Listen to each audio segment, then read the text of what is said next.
Hi!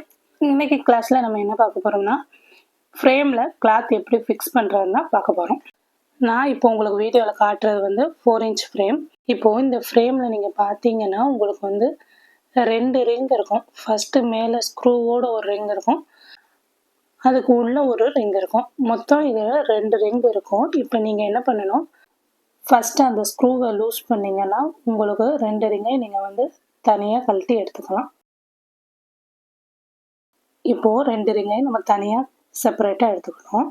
இதுல first நம்ம அந்த உள்ள இருந்துச்சுல அந்த ரிங்கை ஃபர்ஸ்ட் எடுத்து வச்சுக்கோங்க. இப்போ அந்த ரிங் மேல நான் எடுத்திருக்க கிளாத்தை ஃபர்ஸ்ட் வச்சுக்கிறேன். சுருக்கம் இல்லாம நல்லா இழுத்து விட்டு வச்சுக்கோங்க. இப்போ சுருக்கம் இல்லாம நல்லா எடுத்து விட்ட அப்புறமா மேல உள்ள ரிங்கை அது மேல நல்லா வச்சு அழுத்துனீங்கன்னா 2 செட் ஆயிரும். கொஞ்சம் கூட சுருக்கம் இல்லாம பார்த்துக்கோங்க. இப்போ அந்த கிளாத் மேல நம்ம மேலே உள்ள இந்த ஸ்க்ரூவோடு இருக்க ரிங்கை வச்சு நல்லா ப்ரெஸ் பண்ணிங்கன்னா 2ம் ஒன்றா செட் ஆயிரும். இதுக்கப்புறமா நம்ம வந்து இதை நல்லா டைட் பண்ணணும் இந்த கிளாத்தை.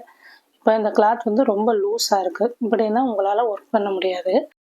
அதுக்கு நீங்கள் என்ன பண்ணணும்னா, நல்லா அந்த ரிங்கை சுற்றி உள்ள கிளாத்தை நல்லா இழுத்து விடுங்க. உங்களால் எவ்வளோ தூரம் இழுக்க முடியுமோ அவ்வளோ தூரத்துக்கு சுற்றி சுற்றி இழுத்து விடுங்க. எந்த ஒரு இடத்துலையும் சுருக்கம் இல்லாத அளவில் அந்த கிளாத்தை நல்லா இழுத்து விடுங்க.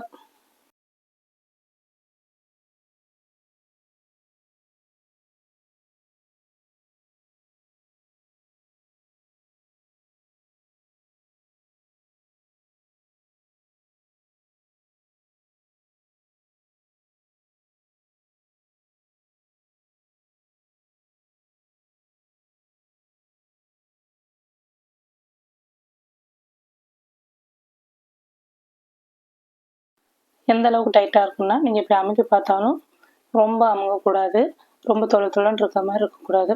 நீங்கள் தட்டி பார்த்தீங்கன்னா டொக் டொக்குன்னு சத்தம் வருதான்னு பாருங்கள். அந்த அளவு டைட் பண்ணிவிட்டு இப்போ ஸ்க்ரூவை நல்லா டைட் பண்ணிக்கோங்க.